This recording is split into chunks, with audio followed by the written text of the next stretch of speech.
everybody, what's up? Justin here. We are back. I've got more CDs for our CD collection. We're into the D's, and in this video I've got some really good stuff, some favorites of mine.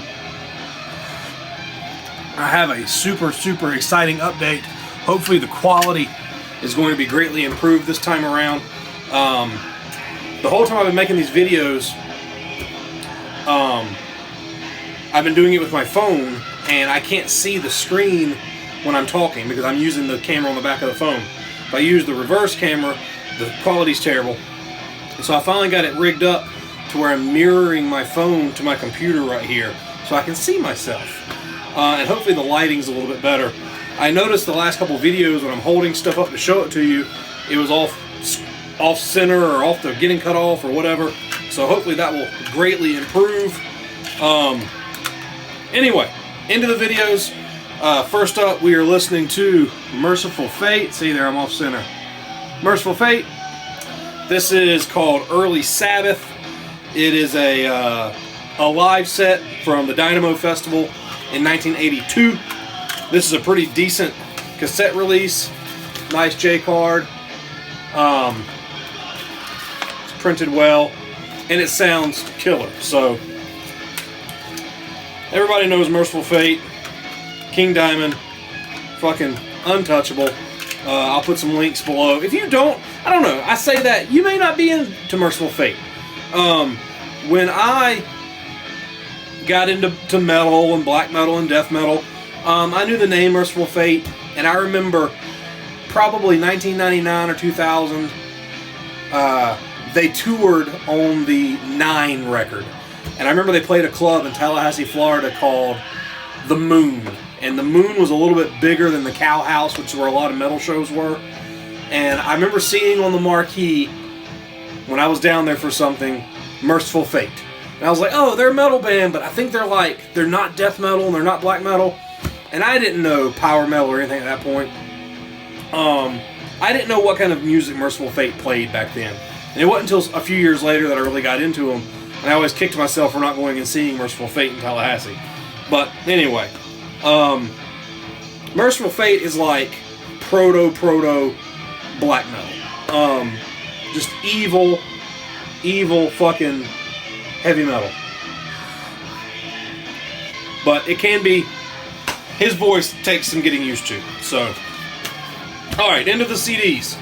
First up, we have Death Stench with Masked in Black Shadow.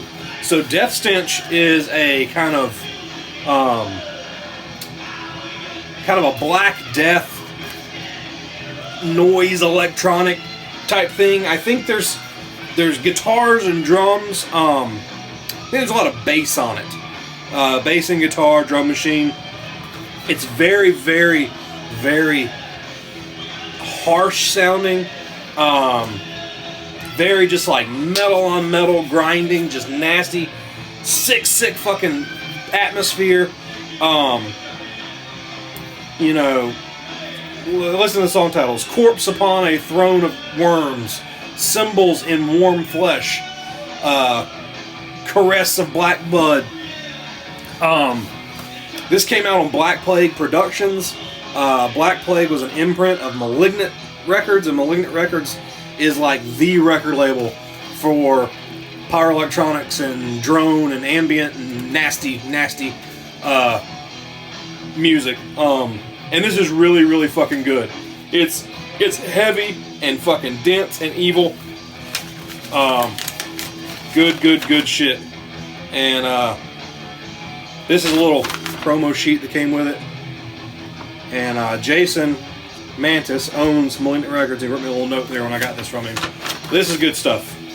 I will drop a link below. Next, one of my favorite death metal bands, and probably one of your favorite death metal bands, we have Dead Congregation. Let's see here. There we go. Come into the light. So, Dead Congregation is a Greek black metal band. They've been around for about 10, 12 years. And they are absolutely untouchable. untouchable. And when I first started playing, when I started my death metal band, Dead Congregation was a name that got thrown around a lot. And I got into them and I liked them. But it wasn't until 2012 we played a show with them. And these guys are beyond fucking tight. They are just a death metal fucking machine. And they don't have a contemporary. They sound like Dead Congregation. The way that Necros Christos sounds like Necros Christos, Dead Congregation sounds like Dead Congregation. And, of course, they've got, like, the incantation influence, and they've got the Greek influence. They've got the old school death metal influence, but, man, they do it so fucking well. So I've got their, I'm missing one of their CDs. Okay, they have an EP called Purifying Consecrated Ground, and it is in my car. So I have their first full length, which is Graves of the Archangels, came out on Nuclear War Now, probably 08, somewhere in there, 2008, 2010, something like that, I think in 2008. And then Jump Tool, it was several years later, they finally put out Promulgation of the Fall. And this record is absolutely just peerless. There is not a single weak fucking spot on this entire record. Killer layout, killer aesthetic. The songwriting is just, man, Dead Congregation know how to not overdo it. It's technical, but it's never overwrought. You know, they never get too fast. They never get too slow. There's never a dull moment. And they create such a fucking fantastic, just deathly atmosphere. And then after Promulgation of the Fall came Somber Doom. This is a demo. I mean, an EP. There's only 2 songs here. Redemptive Immolation and Windsbane. And these are songs that were written with this material. They just had too much for the record. So, one of these songs here is way doomier, the Redemptive Immolation song. And these two stand alone really, really, really well. I have all of their stuff on vinyl as well. I have a couple of split 7 inches they've done. But I fucking love this band. And to top it off, they are the nicest dudes. I spoke at length with Anastasis, the singer-guitar player, when we played together. And we've kept in contact ever since. And just really, really fucking humble guys, really nice guys. But if you watch them live, they put on a fucking clinic. So, love Dead Congregation. Next, we have another band I'm really, really fond of. And that is Deaden. Whoop, that way. Deaden. So, Deaden was a death metal band from Chicago, Illinois area. And when I was 18 or 19, I went to a show in Tallahassee where I went to a lot of death metal shows out in the late 90s and early 2000s. And I met a guy named Bart. And Bart used to do a zine called Intellectual Spew. And he gave me a copy of Intellectual Spew number 5, which ended up being the last one they ever did. And in that issue was a review and an interview with Vaughn Young from Dead. Now, Vaughn has gone on to he's in Levidity, and he's done a bunch of albums with Levidity, who are just an equally sick fucking death metal band. But via that zine, I checked out Deaden, and along the way, I was able to get all of their CDs, and they play really gross, gory, brutal death metal. It's not perverted the way Levidity is. Much more about murder and gore and grossness. But it is just it's not as technical as newer brutal death metal. It sounds very much the way this stuff sounded in the mid-90s. But I've got 3 of their albums. Hymns of the Sick is the first one I ever got.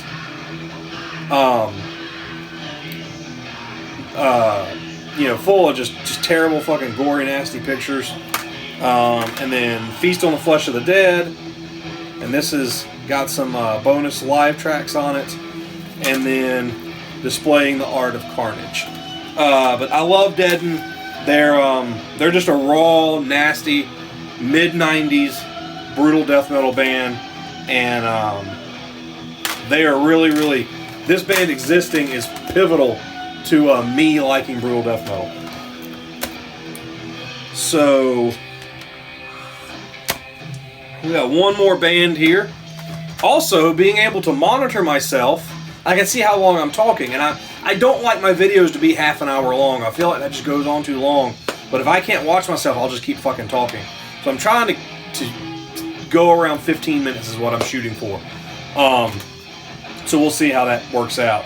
And I've shortened my stacks I'm doing at a time, because I was doing these huge stacks of like 10 or 15 CDs, and it's too much of this.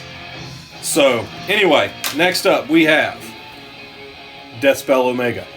Of course, Deathspell Omega are the mysterious French black metal band. No one knows who's in the band, and but they play really just in the beginning. So you've got Infernal Battles and Inquisitors of Satan. These are much more just like raw Norse influenced black metal. Like Dark Throne. But just great, just riffs, just black and white black metal. These are probably my favorite Deathspell Omega material, especially Infernal Battles. I love this CD. Next, you've got Si Monumentum Requies Circumspice, whatever the fuck that means. So this was the game changer. This is the one that came out, and people really took notice of who Deathspell Omega was. Really twisted, really dissonant, really cacophonous, non-linear. You're not looking at verse and chorus anymore. Lots of interstitials and instrumental stuff, and just weird instrumentation. But this record's really, really fucking cool. There's not much that sounds like this Deathspell Omega, and I love this album as well. Now, past that, they did their next one was called Kinos, I think, and it's almost like a grind record. It's so just obtuse and just out there and riffy and weird, and I couldn't ever get into it. It's not the black metal Deathspell Omega that I liked, and I've quit listening to them ever since, but I love that material. And then I've also got this split here, Demoniac Vengeance. This is a split with Moonblood, who I talked about in our last video. I fucking love Moonblood, and I'm pretty sure this is a bootleg because Moonblood stuff has never been released on CD officially. But this is a very, very famous split. You've got 3 songs from Deathspell Omega and 4 songs from Moonblood, and just killer material from both of them. But a really, really unique band. I'll drop some links below, and you tell me what you think. But that's our stack for this video. This is obviously shorter. I'm trying to be a little more succinct. I could go in and I could edit this. I could chop out all the times where I'm not making a point or I'm rambling, but then that would require more effort. And I'm still in the stage where I am not putting a lot of effort into this. But I hope you're enjoying it. I hope the quality has improved. Keep commenting, keep liking, keep subscribing, and I got more coming for you. I'll talk to you guys soon.